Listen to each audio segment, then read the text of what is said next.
All right, Camilo, was good? How you doing? Well, Andre, back at it, man. I'm doing good. So I want to get straight to it. So I want to talk about books. Like, what are your favorite books that are like entrepreneurial or like investor type of books? So, favorite books. Whoever has listened to our past conversations know that I've spoke about two books, and I want to just talk a little bit more about them in this podcast. If you don't have it already, you gotta read The Richest Man in Babylon. I know you read it because I recommended it, and it's a very preliminary book. It's not technical. It's rather it's the reason why I like it so much, and it's one of the books that I've highlighted, and I always end up going back and recapping. But this is a book, The Richest Man in Babylon, and the reason why I like it so much is because it's like a story. It's like a story. Like they tell you key principles and lessons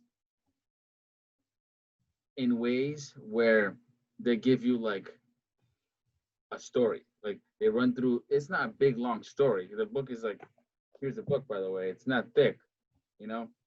But they guide you through like certain examples of like what a merchant might have done and why he made the right or wrong decision. And it's cool. You kind of learn that way as opposed to like don't do this. Like it tells you 10% of what you make is yours to keep, and then it gives you an example of like how someone did it back in the day. But to be a little bit more descriptive of the book, yeah, the Babylonians were like a first, um, one of the first. I don't want to misquote myself, but one of the earlier ancient, one of the first ancient civilizations that had a keen understanding and pursuit of wealth, and they documented this. And essentially, what this book is excerpts of these documentations taken from thousands of years ago. Hope my math is not wrong on that. But it's just a very wise book. If you read it, you would fall in love with it. Especially if you are in the personal finance. If you like personal finance, it's one of those key elementary books where it kind of guides you through examples and principles that I still use to this day. So do you think it's like you think it's a good idea for investors or like people who are just beginning to invest to read this book because, like you said, it's a financial type of book, but it's also like a nonfiction. So kind of like the best of both worlds. So it doesn't really bore the reader of just like purely just finance, right?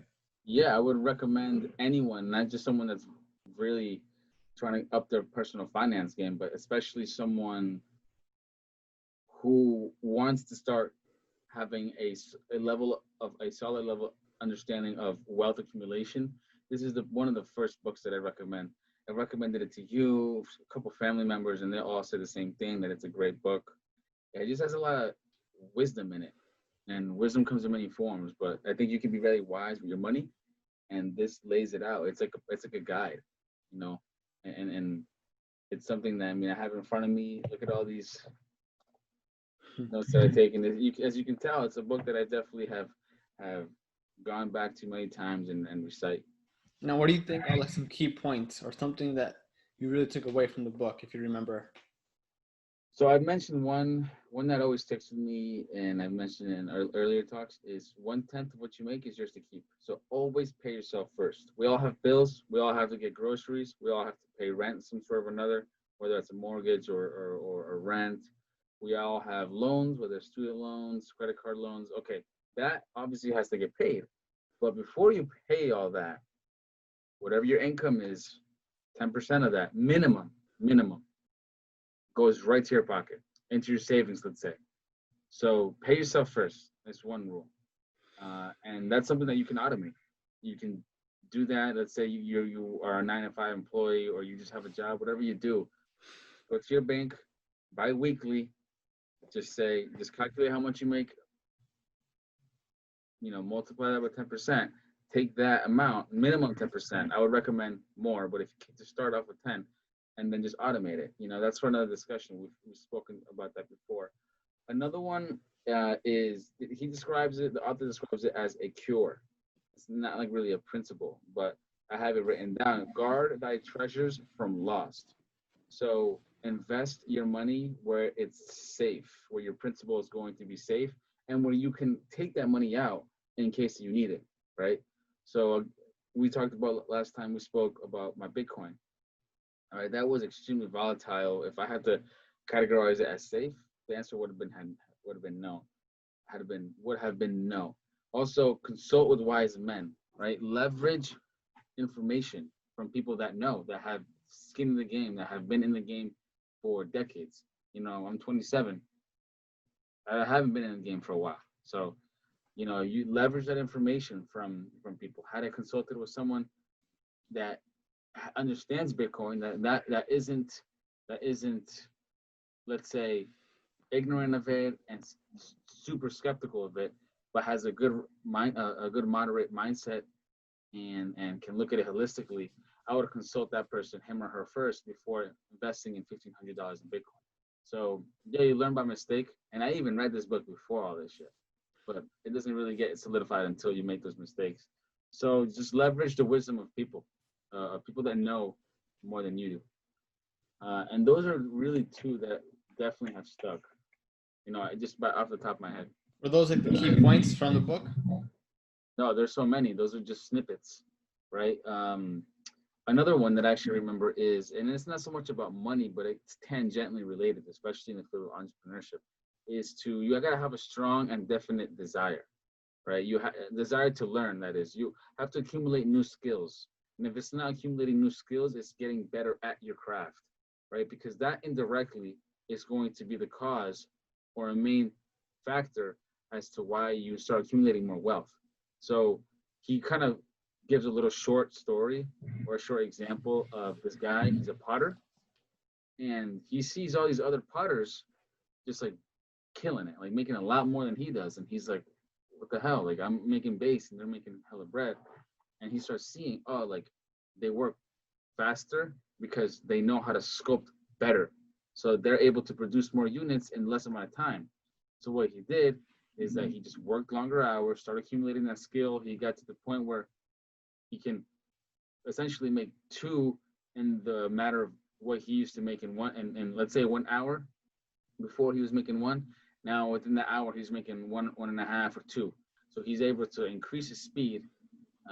And he just basically says, look, the more skill you have in a specific area, the more valuable you're gonna become to yourself in the long run. So just always be keen on acquiring more skill and getting better at your craft. So a strong desire for that, and that indirectly will essentially protect you from being obsolete. And I got a question regarding that, what you just said. So Mhm. you said it's better to really improve your skill, improve your craft, whatever it is. However, I do think that like for a lot of people here that have their own brands, that have their own thing going, their own side hustles, they know multiple things. They know a lot. They have a lot of information. Do you think it's better for someone to kind of learn a lot of things, right, and become better at their overall picture of what their brand is about, or whatever they're trying to do, or is it just better to really focus on one exact thing? So, for example, if you look at a doctor, um, their main specialization is whatever they studied. It can be, I don't know, like an eye doctor or some sort. But if you look at someone who's running a business, do you think it's good for them to like just focus on one task specifically, or know about many other uh, subjects to improve your overall well-being of their business? Like, point is it better to diversify your intellectual smarts, or just focus on one specific craft for like the rest of your life? Yeah, it all, if I was to give you a direct answer, I think when you're first starting out in anything, it's best to cast your net and try to learn as much as you can, right? And due time, you'll start knowing what your interests are, and you start being a little bit more aware of where you are able to shift or able to provide more focus, where you do tasks easier and just less, you face less resistance. Those are the tasks that I would say, okay, this is something that I'm good at. I've discovered this. And I would essentially say to those people that have a problem or questioning whether they should keep doing many things or start specializing is do everything and then start filtering it down, where you become specialized in one or two key areas. And those essentially, when they're mixed, even leverage you even more. It's like, oh, he knows how to program and he, I don't know, let's say he does graphics. So, okay, two things that aren't necessarily related, but if you provide a service or a solution to a problem with those two in combination, whether that be, I don't know, let's get creative, some sort of report for someone that needs some sort of graphic, whatever that case may be. Bad example, but essentially, if you leverage those two skills and combine them in a way that you can package it to someone, you become very niche. You don't really need a lot of people. Let's say whatever you're in a business, like the more niche you are, if you have 100 solid clients, that's better than 1,000 unreliable clients. So once you have your niche and your skill set honed down, or at least if you have an idea of what it is that you want to do, it would be to each their own. Everyone's different, but to kind of hone in on those skills and nurture them a little bit more, and keep investing in yourself in those areas, as opposed to trying to do everything. That's just kind of my philosophy. Yeah, I kind of agree. I think it's good to like have multiple skills, because if you know multiple things, then you can market your one skill to one thing. Like you're not going to be stuck with one. If that goes away, you have another option, So for example, if you're a doctor and you know like how to write good content, like you're a good blogger, Like a good you blogger, know, yeah, that's and a good example. let's just say like you have a nice side hustle as a blogger, and for some reason like that side hustle goes away, and that might match the same income as being like a doctor, or a percentage of it. Like you'll have two sources of income. So point is like, is it really a good idea to like, once you have that one specialization, to focus on one source of income, or with your diverse skill set, use that to leverage other markets and other ways to monetize it to create other sources of income? Now, I don't know. I guess it's all different, really, like all up in the situational. But I mean, let's think about some clear examples, or like some example. Like I said, we all watch YouTube, right? Like there's one YouTuber, I forgot his name, but the content that he gives is very male oriented. He wants to give like men that are in their millennial age some advice, whether that be girl confidence.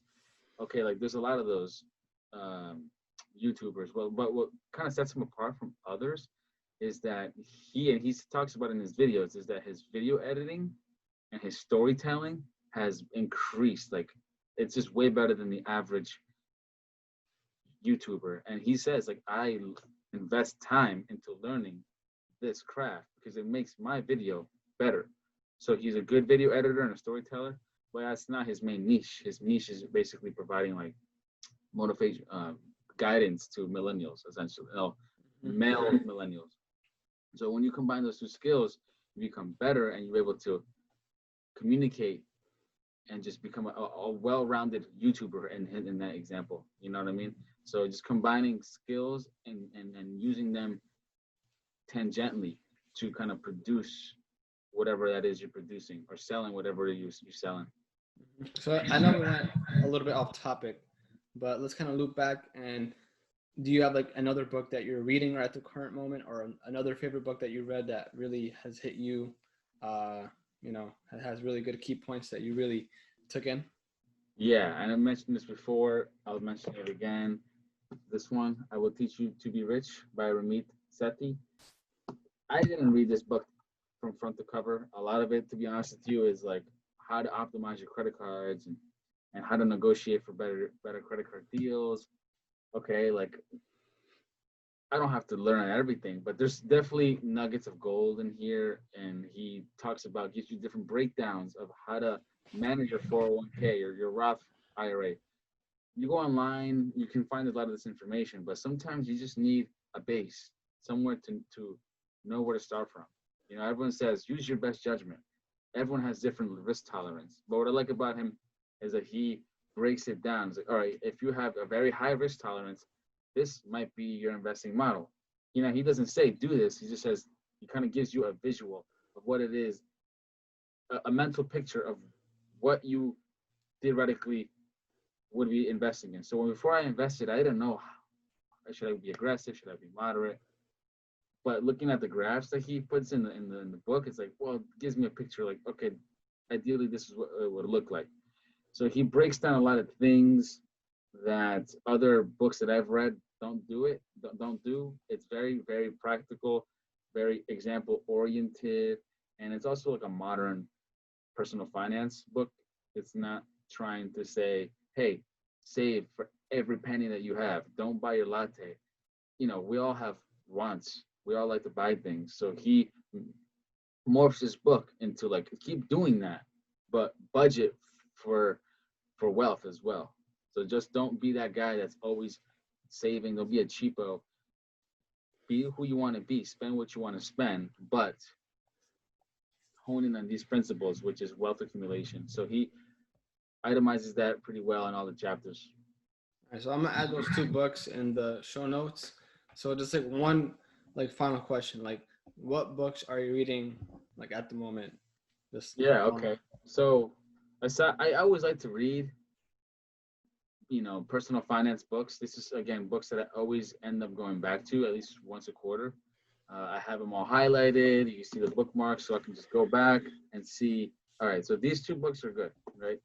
But I don't just read personal finance. I'm a big student of Stoic philosophy. So Epictetus, the discourses are good. The Letters of a Stoic by Seneca, which is another Stoic philosopher. It gives me like a well-rounded.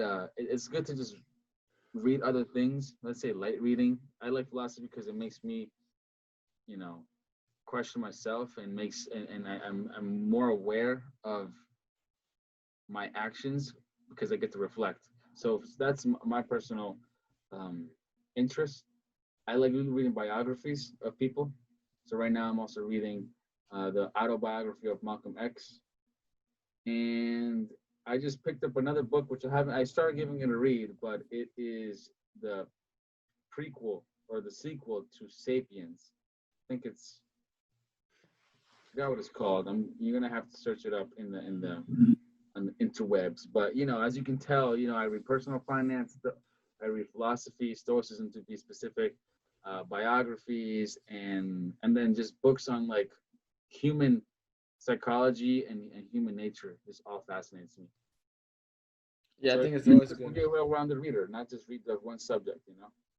Yeah, I think whatever subject you read, I think it opens your imagination, even if it's like say, fiction, nonfiction, finance. Like you can really uh, maybe open like a hole in your brain where you can dive in and learn new things that you haven't really like. Basically, open up a creative mind. Maybe you can connect one thing to the other. Whatever, like what if it's like a finance book with philosophy, like have a weird combination that kind of like complements what you're trying to do in life, right? So I think it's always good to have a mixture of what you're Yeah, reading and be exposed to more things. But yeah, Camilo, I want to say let's finish it there. Uh, so I think the next podcast we could probably talk about favorite podcasts that we've listened to or what you've listened for to. sure. So I don't know if you listen to any like podcasts on like philosophy, but that's for like another uh, discussion. Yeah, for sure. And again, get the book. You're gonna thank me later.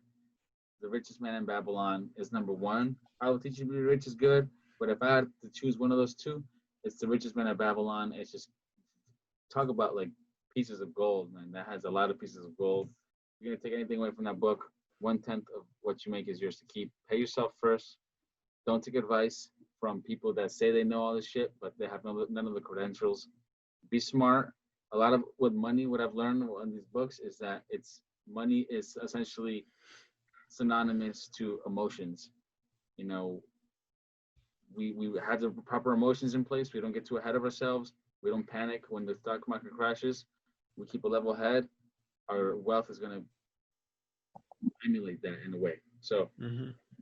do your reading, do your research, like I always say, and we're in a time of wealth accumulation. We're in hard times. That doesn't necessarily mean that it's going to define us, and it's a good opportunity, maybe perhaps for a new podcast of thinking about new ways of how to take advantage of opportunities that exist in our current climate. For sure. So let's end it right there. I think this will give a good indication, or I think a lot of our listeners can really think about it, creating new businesses, reading new books, and kind of using this as a stepping stone maybe to kind of get into personal finance. For sure. And I'm going to just end with a quote that I have when I want to tell it to the audience. All right. It's from the Richest Man in Babylon. One of the cures is to increase the ability to learn, which I touched upon. And he quotes here, cultivate thy own powers to study and become wiser, to become more skillful, and to act as to respect thyself. All right. So again, cultivate your own power to study, focus, and just become wiser when it comes to the field of study and just anything in general. Mm-hmm. Richest I Man like in that. Babylon. Cop it. It's only All 10 right. bucks, 10, 15 bucks on Amazon. Don't be cheap. Or maybe you can find a free PDF online. You can always find anything Or you online. can do that. Yeah. All right. Over and out, Camilo. Thank you again. All right. Take it easy, guys. All right. Peace.